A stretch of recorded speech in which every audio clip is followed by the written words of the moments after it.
escucho vuestras preguntas si es que las hay.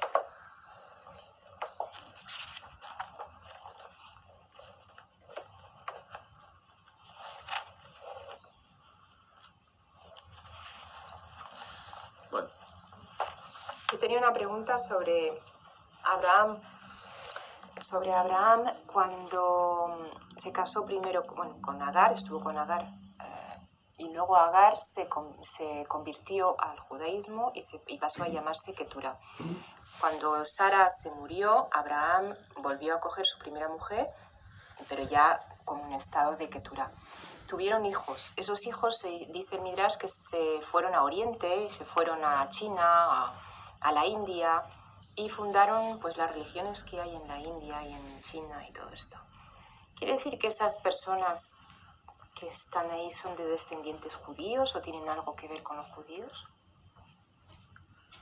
Bueno, hay dos conceptos aquí. El primer concepto es quién es judío. Etimológicamente, en hebreo judío se dice Yehudí, que viene de la tribu de Yehudá, y está claro que Yehudá no había nacido. Así que no puede venir de la tribu Yehudá, porque Yehudá no existía todavía. Yehudá es uno de los hijos de Jacob. Luego, el pueblo de Israel son la herencia de Jacob. Jacob, después del sueño, es llamado Israel, y sus descendientes vienen del pueblo de Israel. Luego, está claro que Abraham echó a Agar, que era una princesa egipcia, cuando Sara se lo pidió, y cuando Sara murió, pues volvió Agar a Abraham. Abraham la convirtió, porque Abraham en ese momento ya había descubierto a Dios, ya se había circuncidado, ya había tenido a Isaac.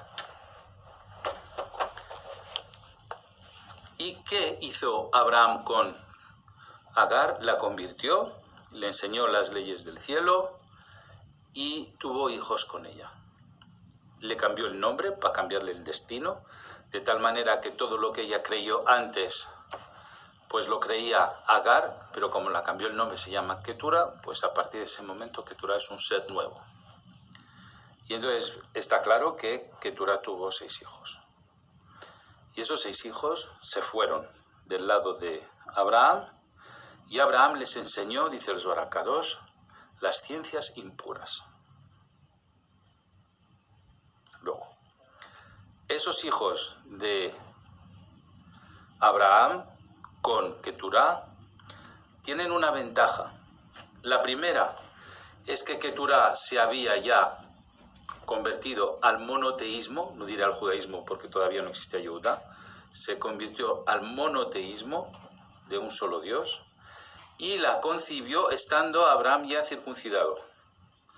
Y Abraham les enseñó un montón de ciencias ocultas, pero impuras. Y sabemos que hay planos donde hay ciencias puras y planos donde hay ciencias impuras. Los planos donde hay ciencias puras se llaman Olam Beria, Olam Atzilut. Y dentro de las ciencias impuras hay una parte que hace parte de Olam Yetzirah y otra parte que es pura. Entonces, él despidió a esas mujeres, a esa mujer y a esos hijos, enseñándoles ciencias impuras. Luego, no son judíos, no existía Yehudá, y tampoco pertenecen al pueblo de Israel porque Jacob todavía no había nacido. Entonces, respuesta, ni son judíos ni pertenecen al pueblo de Israel, pero sí tenían una sabiduría de Abraham y sí llevan una chispa de pureza porque Abraham los concibió estando ya él circuncidado. Esa es la respuesta. Más. Y entonces, si los judíos son judíos porque son descendientes de Yehudá, ¿qué pasa con los otros hijos de Jacob? ¿No son judíos? Los hijos de Jacob, todos los hijos de Jacob son judíos. Lo que pasa que no son descendientes de la tribu de Yehudá, son hijos de Israel, porque Jacob se llamó Israel. Son hijos de Israel, pero no son descendientes de Yehudá, luego no se llaman Yehudí. Aclarado. ¿Puedes volver a explicar un poco la diferencia entre ciencias puras y impuras, según la Torá? ¿Qué es lo que...? Es que no he entendido bien el concepto este. ¿Por qué no la Las conexión? ciencias impuras son las ciencias que te conceden un poder con las fuerzas del rigor.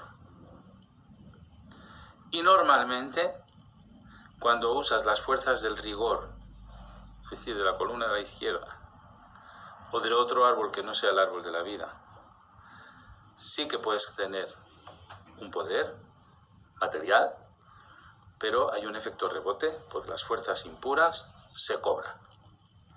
Las fuerzas puras son fuerzas de, ¿cómo se dice?, misericordia al estado puro, y esas dan sin pedir nada a cambio. Y ahí es el mundo de Atzilut.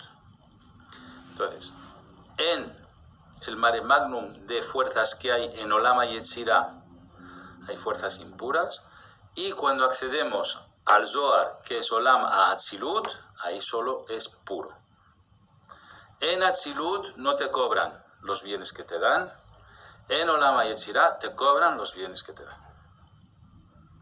Ahí está la diferencia. Ambos dan poder, pero uno con efecto rebote y otro no.